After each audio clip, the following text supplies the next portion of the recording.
We have question 11. Identify those which are elements in group 7, the halogens. So you have to take out your periodic table. You are given a periodic table for most exams and your HSC definitely.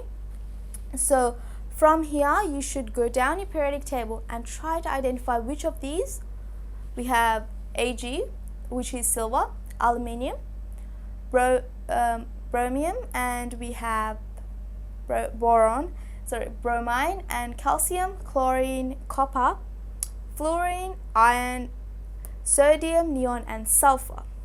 So if you just look down your group 7 elements, you would realize that bromine, fluorine, and chlorine are your 3 nonmetals from the halogens group. B, elements in the third period. Now you would move third period down. Make sure you count your first row as the one with helium in it. And then you'd have lithium, and that's the third one with sodium.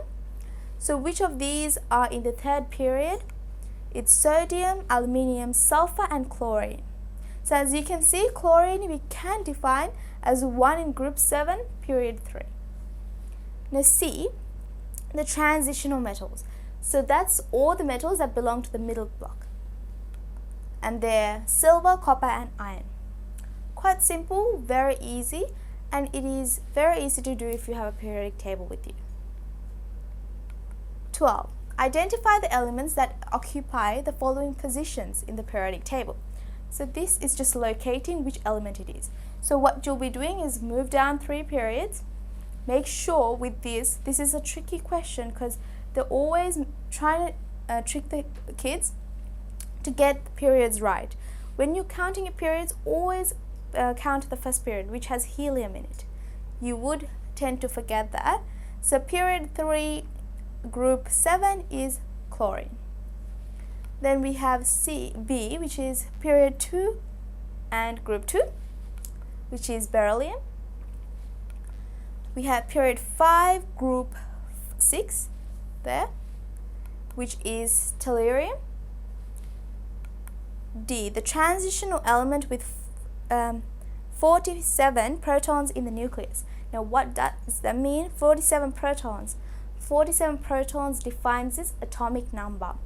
That means you have to find which element has 47 as its atomic number, and that is silver, Ag. And last question, we have the transition element in the 6th period that is a liquid at room temperature. Now it's a transition element in the 6th period, and that is mercury. Now mercury is a liquid at room temperature, and it's also a metal. It has the lowest melting point for a metal. Question 13. Explain why hydrogen is placed in different positions on different periodic tables.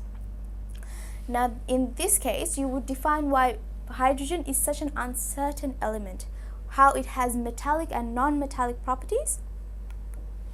In some periodic tables, hydrogen is placed above lithium because it has some properties similar to group 1 elements, which are mainly metals. And in other periodic tables, hydrogen is placed above fluorine because it has similar properties to group 7 elements. So that's just right in the halogens section next to helium. In yet other periodic tables, hydrogen is placed by itself to indicate it does not readily fit into any group.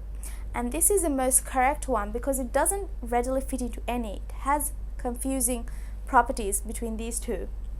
So it is usually by itself in the middle. That's what your HSC periodic table would look like. And that indicates that it doesn't readily fit into any group, group 7 or group 1. So just wrapping up what we learned today, we learned that periodic table and its strengths, so the groups, the periods, and also we learned a bit about the transitional metals and how they don't have a very definite valency.